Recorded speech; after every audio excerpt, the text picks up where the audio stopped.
मेटत कठिन कुअंक भालके, भालके कुअंक मेटत। विधाता ने कपाल में जो लिखा है, विधाता के लेख को मिटा देने की शक्ति सद्गुरुदेव में। भगवान सर्व समर्थ तो है, तो भी भगवान प्रायः कर्मानुसार सते प्रश्न कृतो लोकहितं नृप आत्मवित् सम्मतः पुंसाम् श्रोतव्यादिषु यः परः। राजा के प्रधान दो प्रश्न है। मानव का कल्याण होवे ऐसा कोई सरल साधन बताओ। जिसका मरण समीप में है उसको क्या नहीं करना चाहिए, क्या करना चाहिए वो समझाओ। ये मुख्य दो प्रश्न है। सुखदेव जी महाराज प्रसन्न हुए हैं। राजा ने ऐसा प्रश्न नहीं किया मेरा कल्याण हो, ऐसा उपदेश कर, मानव का कल्याण हो। तुमने बहुत सुंदर प्रश्न किया है। मानव जीवन में अंतिम परीक्षा मरण है। जिसका मरण मंगलमय हुआ समझना उसका जीवन मंगलमय था। महापाप से मरण बिगड़ता है। भगवान बड़े दयालु है। मानव साधारण पाप करता है, भगवान क्षमा कर देते हैं, सुधरेगा सुधरेगा। मानव जीवन में ऐसे महान पाप करता है जिसकी क्षमा करने की भगवान को भी इच्छा नहीं होती है। भगवान बड़े दयालु है। भगवान को ऐसा लगता है ये पाप क्षमा करने जैसा नहीं है। महापाप से ही मरण बिगड़ता है। अंत काल में जीवात्मा को पाप दिखता है।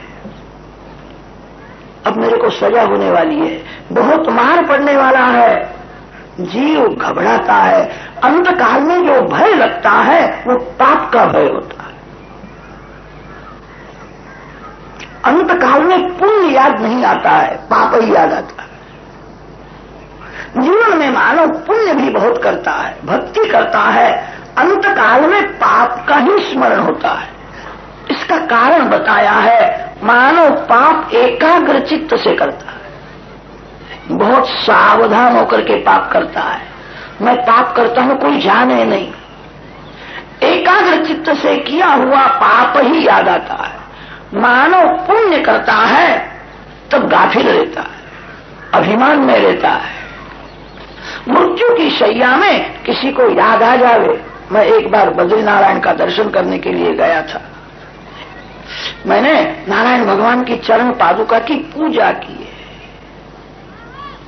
मृत्यु की शैया में इतना याद आ जावे तो भी मरण मंगलमय हो।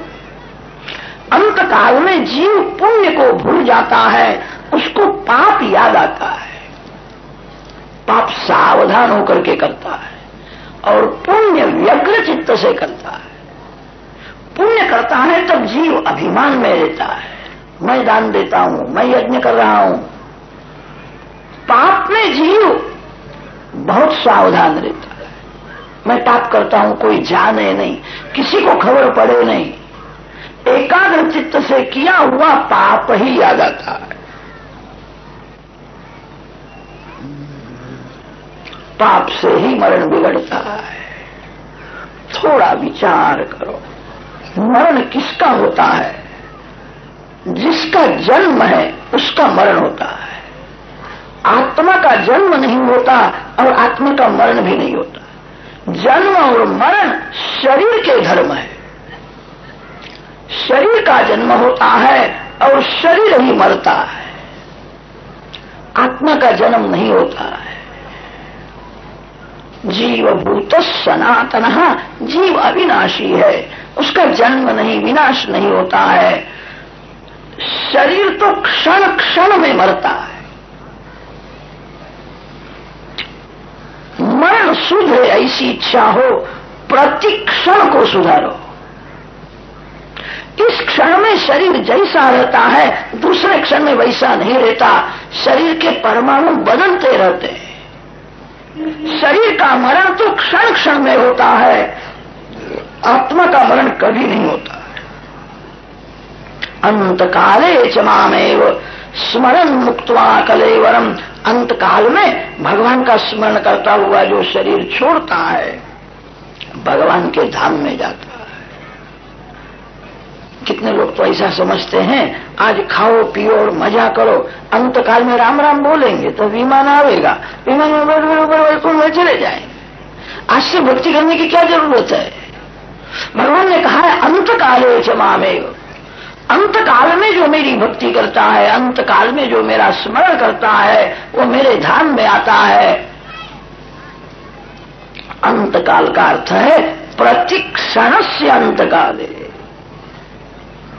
क्षण क्षण में शरीर का मरण होता है, प्रतिक्षण को सुधारना है।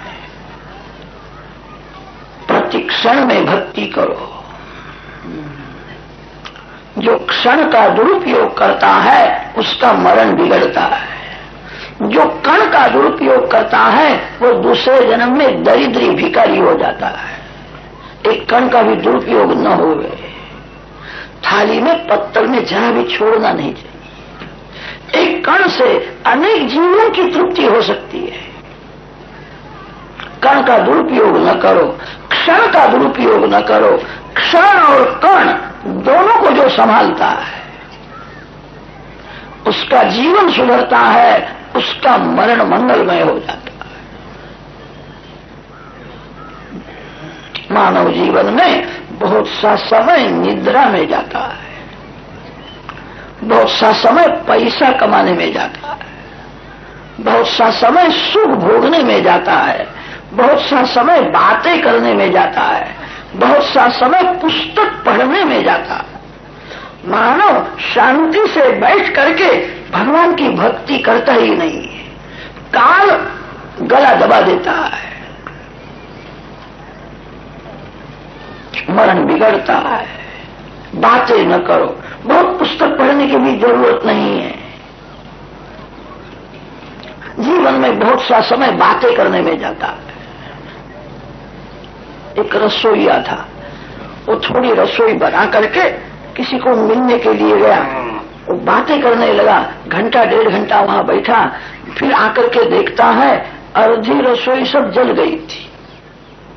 फिर उसको दुख हुआ, वो आध घंटे तक रोने के लिए बैठा, फिर तो सब जल गया।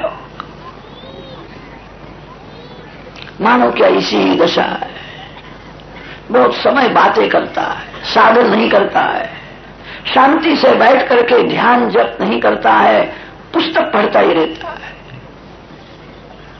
बहुत पुस्तक पढ़ने से शब्द ज्ञान बढ़ता है। जिसका शब्द ज्ञान बढ़ जाता है वो बातें करता है। बहुत पढ़ने की जरूरत नहीं है। सावधान होकर के साधन करो। काल सभी को सावधान करता है। मैं अब आने वाला हूं, मेरा समय हुआ है। काल सभी को पत्र लिखता है, मानव काल का पत्र पढ़ता ही नहीं। ऐसा संसार में फंसा हुआ रहता है।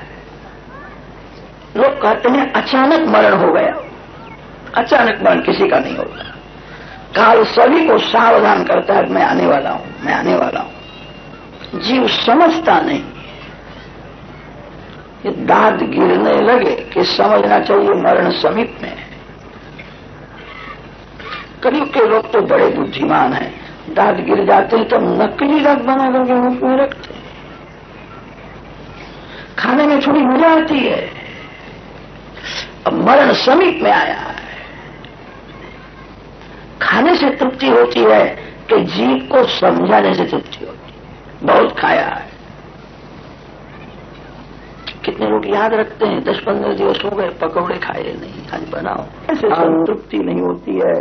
जीव को मन को समझाने से तृप्ति। बहुत खाया है, भोजन बहुत किया, भजन नहीं किया। दांत गिर जावे तो समझना चाहिए अब दूध भात खाकर के भक्ति करने का समय आया है। अब बहुत सादा भोजन एक बार लेना। आज तक मैंने बहुत खाया है।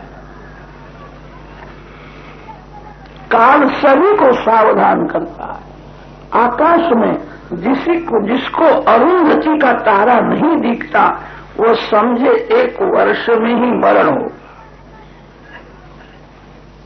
भारत देश ऋषि मुनियों का देश है। हम सभी ऋषियों के बालक हैं। 7 ऋषि आज भी है। बहुत से लोगों को गोत्र की भी खबर नहीं होती है। एक भाई को पूछा था तुम्हारा गोत्र क्या है? उसने कहा महाराज मैं नहीं जानता, मैं परदेश में रहता हूं, परदेश का सब इतिहास जानता हूं, अपना गोत्र नहीं जानता। आपका जन्म किसी ऋषि के वंश में हुआ है। आप सभी ऋषियों के बालक हो। भारत देश ऋषियों का देश है। कितने लोग ऐसा समझते हैं जो ब्राह्मण है वही ऋषि का बालक है। ऐसा नहीं है। जिसका जन्म भारत में हुआ है। भारत देश ऋषि मुनियों का देश है। भारत देश सुखी होवे इसलिए आज भी ऋषि तपश्चर्या करते हैं। 7 ऋषि सभी के पूर्वज है। विश्वामित्र, जमदग्नि, भरद्वाज, अत्रि, वशिष्ठ, कश्यप और गौतम। 7 ऋषियों का रोज स्मरण करना चाहिए। हम ऋषि के बालक है। ऋषियों के पीछे पीछे चलना है। ऋषियों का जीवन कैसा था?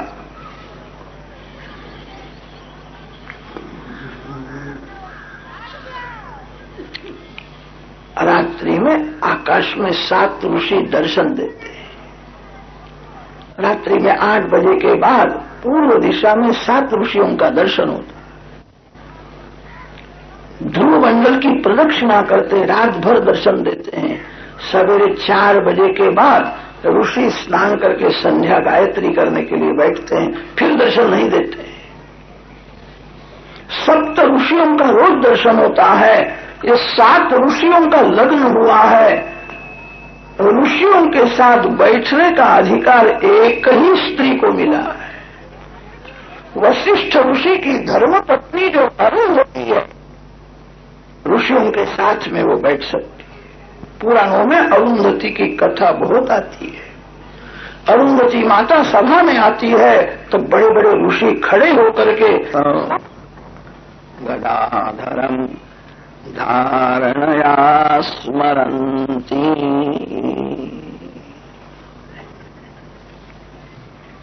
मन को शुद्ध करो, फिर चतुर्भुज नारायण का ध्यान करो। ध्यान में जैसी तन्मयता होती है वैसा आनंद बढ़ने लगता है। ध्यान में जगत को जीव भूल जाता है तब भगवान का आनंद मिलता है। ध्यान में अतिशय तन्मयता होती है तब मैं ध्यान करता हूं यह भी भूल जाता है। मैं ध्यान करता हूं यह भी जब भूल जाता है तो ध्यान करने वाला ध्येय में मिल जाता है। आरंभ में ध्याता, ध्यान और ध्येय ऐसी त्रिपुटी होती है। ध्यान में अतिशय तन्मयता होने पर ध्याता, ध्यान और ध्येय तीनों मिट करके एक हो जाते हैं। प्रमाता, प्रमाण और प्रमेय, साधक, साधन और साध्य, ज्ञाता, ज्ञान और ज्ञेय, प्रेमी, प्रेम और प्रियतम, दृष्टा, दर्शन और दृश्य। आरंभ में 3 होते हैं, भक्ति, भक्त और भगवान। भक्ति जब बहुत बढ़ जाती है तब भक्त भगवान से अलग नहीं रह सकता। साधारण भक्ति में भक्त और भगवान ऐसा भेदभाव होता है। अतिशय भक्ति जब बढ़ जाती है तब भक्त और भगवान दोनों एक हो जाते हैं। इसी को अद्वैत कहते हैं। जीव परमात्मा के साथ एक रूप होता है। जीव बिंदु है, परमात्मा सिंधु है। बिंदु सिंधु में मिल जावे फिर तो सिंधु भी बिंदु को अलग नहीं कर सकता है। परमात्मा समुद्र के समान विशाल व्यापक है। अल्प शक्ति अल्प बुद्धि जीव बिंदु के समान है। बिंदु सिंधु में मिल जाता है। जो बिंदु सिंधु में मिल गया है उसको सिंधु भी अलग नहीं कर सकता है। इसी को मुक्ति कहते हैं। ज्ञानी पुरुष परमात्मा के साथ एक रूप हो जाते हैं, उसका नाम कैवल्य मुक्ति है। भगवान श्री शंकराचार्य स्वामी के बाद जगत में वैष्णव आचार्य आए हैं। भगवान श्री रामानुजाचार्य स्वामी आए हैं, भगवान श्री मध्वाचार्य जी आए हैं, वल्लभाचार्य जी महाराज आए हैं। वैष्णव आचार्यों ने अद्वैत तो माना है, द्वैत के साथ अद्वैत माना है। भागवत में खंडन नहीं है, भागवत में मंडन है। कभी खंडन करना नहीं चाहिए। खंडन करने से वेर होता है, खंडन करने से मन बिगड़ता है, खंडन करने से राग द्वेष उत्पन्न होते हैं। किसी का खंडन मत करो। भागवत में सभी सिद्धांत को तो उनका मंडन है। वेदांत का ज्ञान का सिद्धांत मिलता है और वैष्णवाचार्यों का जो भक्ति सिद्धांत है वह भी मिलता है। वैष्णवाचार्यों ने अद्वैत तो माना है, कोई विशिष्टाद्वैत मानते हैं, कोई शुद्धाद्वैत मानते हैं, कोई द्वैताद्वैत मानते हैं। अद्वैत तो मानते हैं, द्वैत के साथ अद्वैत मानते हैं। वैष्णवाचार्यों ने यह सिद्धांत समझाने के लिए एक दृष्टांत बहुत सुंदर दिया। जल में डूबा हुआ जो मीन है उसको गर्मी का त्रास जरा भी नहीं होता। जो जल में डूबा हुआ है उसको बहुत ठंडक है।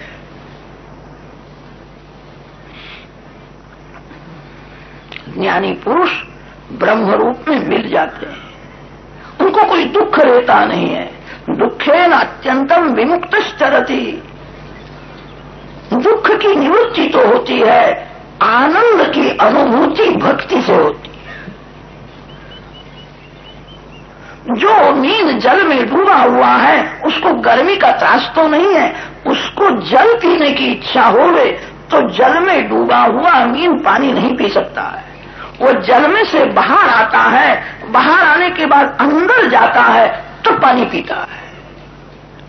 ब्रह्म रस का अनुभव भक्ति से होता है। परमात्मा रस स्वरूप है, ज्ञानी पुरुष रसमय ब्रह्म स्वरूप में डूब जाते हैं। अच्छा है, जो मीन जल में डूबा हुआ है उसको जरा भी गर्मी नहीं है, दुख ही गर्मी है। जो ब्रह्म रस में डूब गया है उसके लिए दुख रहता नहीं है। दुख तो नहीं है, आनंद की अति मधुर रस भगवान का स्वरूप है। जल में डूबा हुआ मीन पानी नहीं पी सकता है। ब्रह्म रस में जो डूब गए हैं वे ब्रह्म का रसात्मक जो दिव्य स्वरूप है उसका अनुभव कैसा करे। मीन जल में से बाहर आता है, अब अंदर जाता है तब पानी पीता है। वैष्णवाचार्यों ने वर्णन किया है, अद्वैतम सुखबोधाय द्वैतम भजन है तवे। तत्व दृष्टि से, ज्ञान दृष्टि से अद्वैत श्रेष्ठ होने पर भी अद्वैत में दुख की निवृत्ति है, आनंद की अनुभूति भक्ति के साथ ही होती है। भगवान की आह्लादिका शक्ति ही श्री राधा जी है, भगवान की आह्लादिका शक्ति ही श्री सीता जी है। ब्रह्म जब शक्ति विशिष्ट होता है, शक्ति विशिष्ट ब्रह्म की जो भक्ति करता है उसी को ब्रह्म रस का अनुभव होता है। ब्रह्म रसमय है, ज्ञानी पुरुष ब्रह्म रस में डूब जाते हैं। अच्छा है, ब्रह्म रस का अनुभव भक्ति से होता है। भक्त भगवान से प्रेम से एक रूप होते हैं, एक होने पर भी अलग रहते हैं। वेदांत के ग्रंथों में ज्ञान से अद्वैत सिद्ध किया है और वैष्णव शास्त्र में प्रेम से अद्वैत सिद्ध किया है। भक्त और भगवान दोनों अंदर से एक होते हैं, एक होने पर भी अलग रहते हैं। भक्त्यर्थम कल्पितम द्वैतम अद्वैतादपि सुंदरम। भगवान के साथ एक होना नहीं है। नैकात्मता में स्पृहयन्ति केचित मत्पाद सेवाभिरता मदीया। पूर्ण अद्वैत में भक्ति का आनंद, सेवा का आनंद नहीं मिलता है। प्रेम से तो भक्त भगवान के साथ एक रूप ही होते हैं, एक होने पर भी अलग रहते हैं। मैं भगवान का दास हूं, भगवान मेरे मालिक है। भगवान के धाम में जाना है, नित्य सेवा में जाना है। बहुत से संत ऐसे होते हैं, उनके मन में ऐसा भाव हो जाता है किसी स्त्री के साथ खेलना नहीं है, किसी पुरुष के साथ खेलना नहीं है, संसार में सार नहीं है, भगवान के साथ खेलना है। ऐसे ज्ञानी भक्त गोलोक धाम में जाते हैं, भगवान की नित्य लीला में जाते हैं, भगवान के साथ खेलते हैं।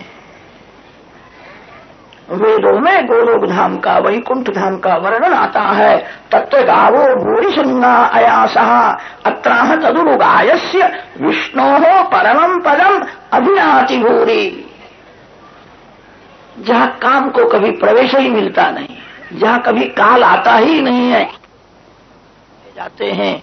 भगवान के भक्तों को जो मुक्ति मिलती है उसका नाम भागवती मुक्ति।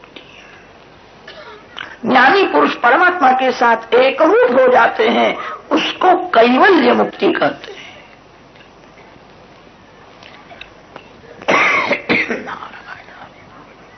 दक्षिण भारत में महान संत श्री एकनाथ महाराज हुए। एकनाथ महाराज जवानी में भागवत की कथा करते थे। वृद्धावस्था में उनको सीताराम जी की आज्ञा हुई, मेरी कथा कर, मेरी कथा कर। वृद्धावस्था में रामायण की कथा करने लगे। महाराज के चरित्र में ऐसा लिखा है, एकनाथ महाराज ने हनुमान जी को 108 बार रामायण सुनाया है। हनुमान जी की ऐसी कृपा हो गई, एकनाथ महाराज आंख बंद करके बैठते हैं, राम जी की एक एक लीला का प्रत्यक्ष दर्शन होता है। जैसा दर्शन होता है वैसा बोलते हैं। एकनाथ महाराज ने भावार्थ रामायण लिखा। एकनाथ महाराज का रामायण बहुत दिव्य है, मराठी भाषा में है। यह सिद्धांत समझाने के लिए एक दृष्टांत बहुत सुंदर दिया। सीता जी लंका में रामचंद्र जी का ध्यान करती है, राम नाम का जप करती है। ध्यान संयोग में नहीं होता है, ध्यान वियोग में होता है। श्री सीता जी को रामचंद्र जी का जब वियोग हुआ है, राम वियोग में सीता जी लंका में रामचंद्र जी का ध्यान और राम नाम का जप करती हुई ऐसी तन्मय हो जाती है, सीता जी को याद ही नहीं आता है रावण मेरे को यहां ले आया है। रावण को भूल गई है, लंका को भूल गई है, चारे बाजू में राक्षसी बैठी है, सीता जी को कुछ दिखता ही नहीं है, राम दिखते हैं।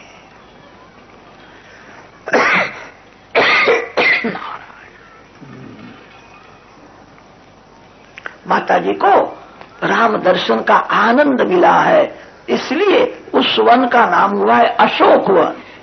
सीता माता जहां विराजती है वहां दुख शोक नहीं हो सकता है। जहां शोक नहीं है, दुख नहीं है, माता जी को राम दर्शन का आनंद मिला है, इसीलिए उसका नाम अशोक वन हुआ है। सीता जी लंका में विराजती है, तब सीता जी की सेवा में त्रिजटा नाम की एक राक्षसी रहती थी। जानती थी भगवान की शक्ति है। रामायण में वर्णन आता है, दूसरी राक्षसियां माता जी को त्रास देती थी। सीता माता किसी को देखती ही नहीं। सीता जी भूल गई है मैं लंका में हूं, रावण को भूल गई है, राक्षसियों को भूल गई है। राम जी का ध्यान स्मरण में ऐसी तन्मयता होती है, राम दर्शन होता है। एक बार ऐसा हुआ, सीता जी ध्यान में अतिशय तन्मय हो गई। आज तक माता जी को राम का दर्शन बाहर होता था, आज तन्मयता में राम का दर्शन आत्मस्वरूप में हुआ है। सभी में राम है तो मेरे अंदर कौन है? मेरे अंदर भी राम है। आज तक माता जी को बाहर राम दर्शन होता था, आज ध्यान में ऐसी तन्मयता हो गई, आत्म स्वरूप में राम का दर्शन हुआ। सीता जी भूल गई राम मेरे पति है, राम के साथ मेरा लग्न हुआ है, सब भूल गई। बाहर राम और अंदर भी राम है, समाधि लगी है। 3-4 घंटे तक माता जी समाधि में थी, समाधि में से जागती है। आज माता जी को ठीक लगता नहीं, त्रिजटा सेवा में आई है। त्रिजटा पूछती क्या होता है, आज उदास क्यों लगती, मैं क्या सेवा करूं। सीता जी ने कहा एक बार मैं कथा सुनने के लिए गई थी, मैंने कथा में ऐसा सुना है, भंवरा एक कीड़े को अपने घर में रखता है, मारता नहीं काटता है, बार बार काटता है। वो कीड़ा भंवरे का सतत ध्यान करता, आवेगा मेरे को काटेगा, आवेगा मेरे को काटेगा। वो कीड़ा सतत भंवरे का ध्यान करते हुए तन्मय हो जाता है। 6 महीने के बाद वो कीड़ा ही भंवरा हो जाता है। कीड़ा मरने के बाद भंवरा नहीं होता है, उसी जन्म में भंवरे के घर में रहता है, सतत भंवरे का ही ध्यान करता है। इसको संस्कृत भाषा में कीट भ्रमर न्याय कहते हैं। मैंने ऐसा कथा में सुना है, कीड़ा भंवरे का ध्यान करता हुआ कीड़ा ही भंवरा हो जाता है। राम वियोग में सतत में राम जी का ध्यान करती हूं। आज तक बाहर राम का दर्शन करती थी, आज ध्यान में ऐसी तन्मयता हो गई, मैं भूल गई राम मेरे पति है, मैं राम जी की पत्नी हूं, राम जी के साथ मेरा लग्न हुआ है, मैं जनक राजा की कन्या हूं, सब कुछ भूल गई। आत्मस्वरूप में राम का दर्शन हुआ, ऐसी तन्मयता हो गई। मेरे को दुख ये होता है, कीड़ा भंवरे का ध्यान करता हुआ भंवरा हो जाता है। सतत राम वियोग में राम जी का ध्यान करती हुई कदाच मैं सीता मिट करके राम हो जाऊं तो। सीता ने कहा माता जी ये तो बहुत अच्छा है, आप राम हो जाओ तो कभी रोने का प्रसंग आएगा ही नहीं, आप ही रावण को मार डालो, आप राम हो जाओ। सीता जी ने कहा तेरे को राम होना अच्छा लगता होगा, मैं तेरे को सत्य कहती हूँ, राम जी के चरण गोद में लेकर के मैं धीरे धीरे सेवा करती थी, भगवान की मेरे ऊपर नजर पड़ती थी। राम सेवा में मेरे को जो आनंद मिला, ऐसा आनंद राम होने में भी नहीं। भगवान के भक्त भगवान के रसात्मक स्वरूप का अनुभव करते हैं, ज्ञानी संत ब्रह्म रस में डूब जाते हैं।